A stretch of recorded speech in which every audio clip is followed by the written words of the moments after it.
Hello. This is the second part of the unboxing and setting up your internet violin, and so this is already okay. So now we are here in this situation. You get the instrument. You also have Edgar's microfiber cloth. And one thing before I start all this here is that I fast clean these strings, because I don't want them to be lousy and dirty. And since I think they have been played a little bit, I just prefer to clean them one by one. So if your strings also have been already used before, try to clean them a little bit.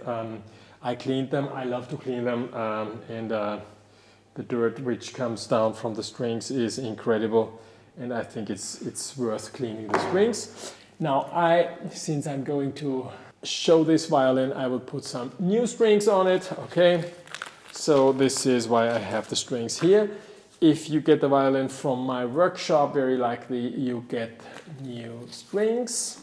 First thing, we put inside the pegs. Now, if the pegs are not signed, which peg is going where, you could do now a game and putting them in all kind of situation. Now, the very most likely situation would be that you just play a little bit and you just go from the ring to the end, and if it's a longer one, you keep it to your side, and if it's shorter, you put it like this. If it's shorter, you put it like this. Shorter here. Okay, so then you are sure that you have at least them all lined up, short, long, okay? They're not the same size, all four pegs. This peg goes into the last one, okay? Yeah, fits. This one in the third string. This one here is the A string. The E string, and this is the G string. And the pegs are inside. Now, if it's a little bit wrong, it could be that these two are in a different way. It could be. Just check it out how it is, and if it is good, it's good. Now, in this case here, I think that the pegs are turning quite okay. I have to excuse already for the problem when instruments come from Cremona and they have not been played right now in where you're living. Because of humidity change, this situation is a little bit changing. The best thing is to put some peg dope, which is this brown thing, which also down below you have the link from Hill from England. I love it very much.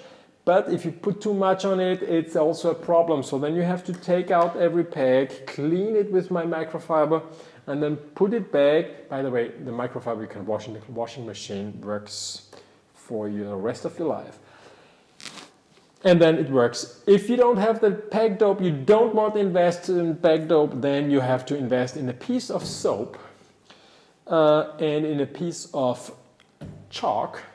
And with chalk and soap, you can just put a little bit of soap and a little bit of chalk, and then you go back inside. Don't push like crazy, just leave it a little bit, and then just turn the peg until it's getting smooth. The only bad side of this system, old traditional system, is that the chalk actually is kind of a sand, which is a little bit consuming the wood inside. So I would use it sometimes, it's okay, but it should not be your everyday system to get the pegs tuning very well. Now, let's go to the next thing about where the bridge should be and where the sound post will be, right?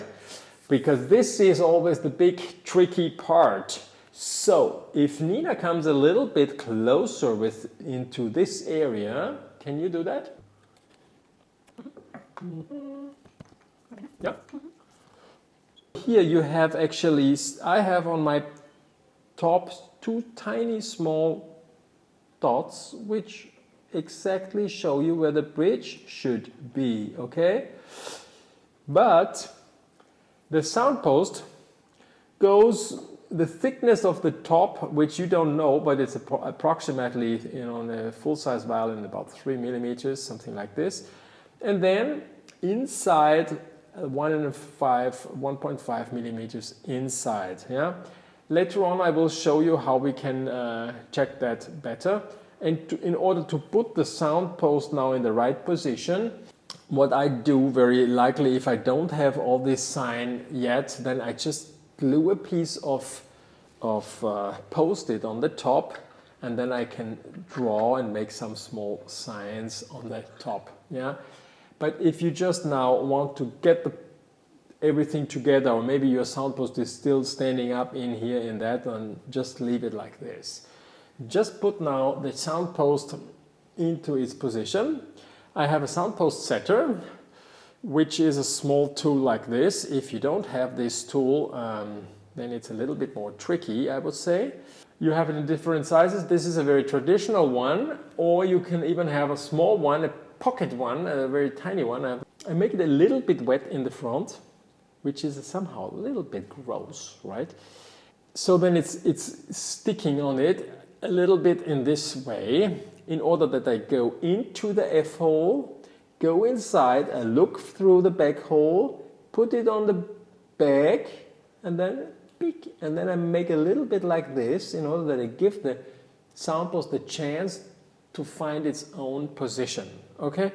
I have here, because I'm not in my workshop, usually I would have my working bench light here, and then I can see better.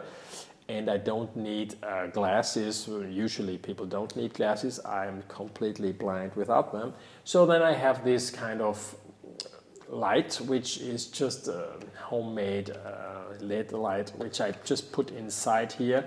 It's my travel light, so then it's easier for you to see what I'm doing. You like that? Great.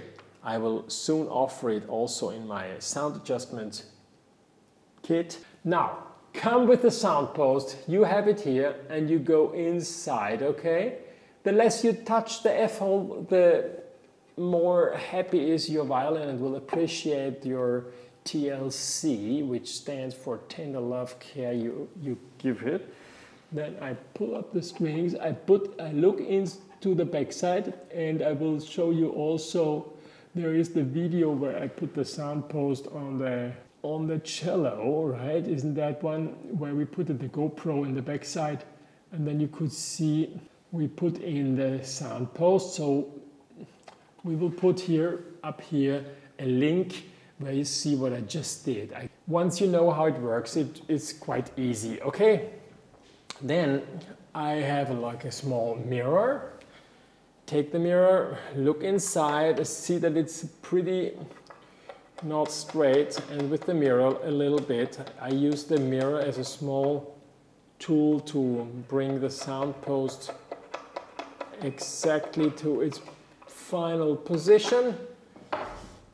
So now we have the sound post inside. I know that it is in the perfect position, and if you want to know exactly where your sound post should be, I have a very nice video, and I will redo it in a few months again.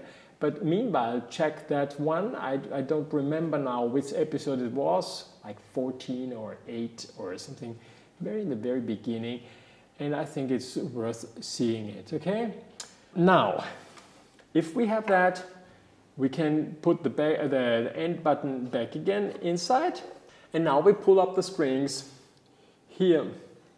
Let me see if this one works perfect. The length of the tailpiece should be from this line of the tailpiece to the bridge. Once it is tuned up, 1/6 of the string length, which would amplify and give you the best sound ever. If you don't feel like doing it in a better way, it's okay, but then go to a maker and ask him if he could reduce that. We pull up here new strings. So in this case, how you see, I'm scratching here, so it would be probably better, before you do this, we make it like this. And then especially a rag with my name on it is even nicer. We go into the peg, I would say, and 1 centimeter out of the other side of the peg. we go to the thinner part once, and then we go towards the thicker part of the peg, and then we pull it up. Okay. By pulling up, then we need a nice pencil from Edgar. It's always my fancy pencil here. This is the fancy pencil. Okay. And with the fancy pencil, we go in here and we put it here in the right position. The upper parts are all fine. Take this like this,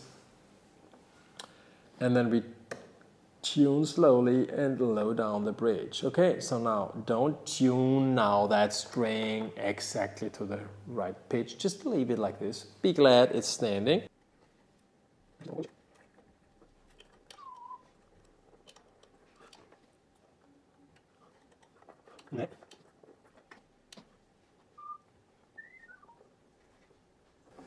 Then I check here before I tune up that this here is perfectly in the middle. This tiny piece here. If it's an instrumental from my workshop, there you might find somewhere a small line in the middle of the lower nut, which is another sign of somebody who did things not by chance but by strategy. And then we pull up the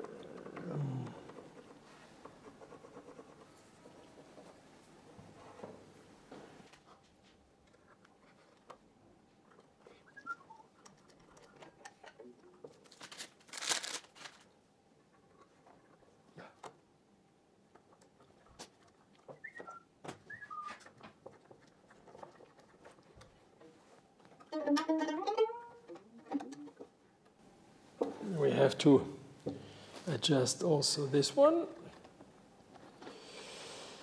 I go a little bit more to the back side since I have to tune it up, and so the bridge will come automatically more to the front.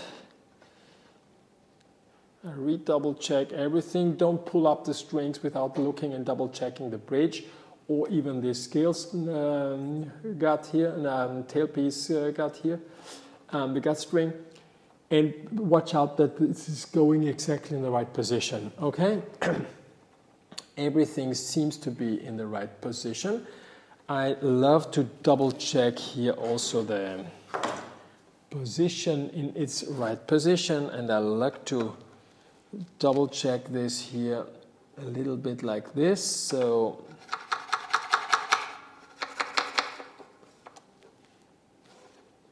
I'm checking towards the purfling that it is perfectly lined up. And something I also love on a full-size instrument with a meter which is precise, I measure like this and I go from the very upper end and I measure here to the feet back below here, and it should be 16.5. So in this case I would go a little bit backside. And we recheck here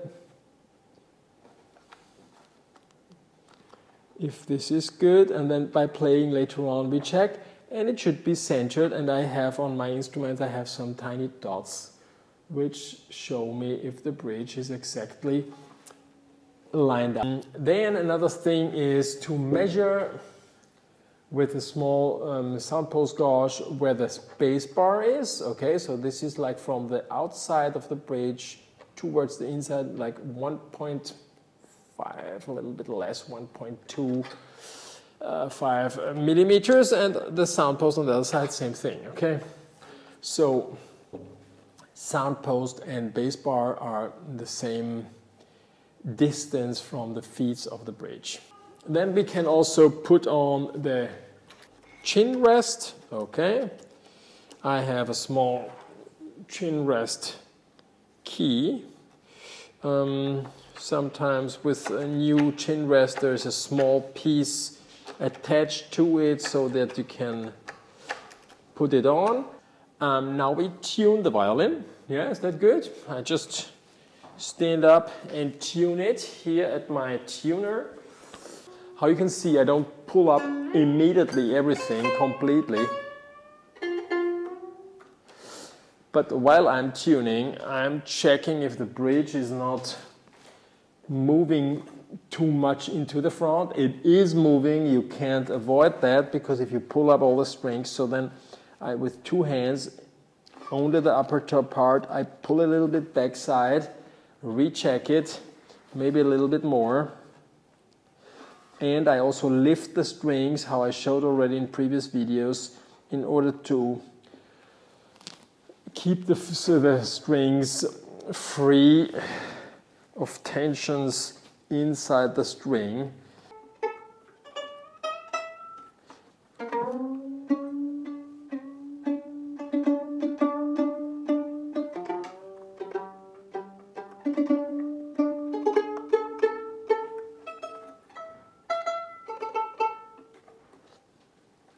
And that's it, you know. Instrument set up, now you have to get starting to play, listen to it, and then you have a certain feedback, and then you can maybe adjust a little bit, recheck the bridge, re-lift up the bridge, maybe something which is making a noise, checking where it is, put the thing here, listen how it is, you like it without better, whatever on.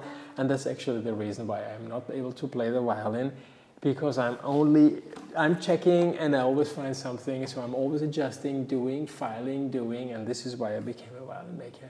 So I hope this is helpful. Down below all the measurements for a quarter, half, 3/4, 7/8 and full-size violin, all the viola measurements, you will have them all, just where to know where to put the bridge from, measured from the edge here down to the backside corner of the bridge. And yeah, I hope this is somehow helping you to make your instrument, which is made in the internet or bought from the internet, make sound perfect, okay? I'm always here for you to help you, and I'm looking forward to ship you my internet violin, okay? Bye-bye, see you next time, bye-bye.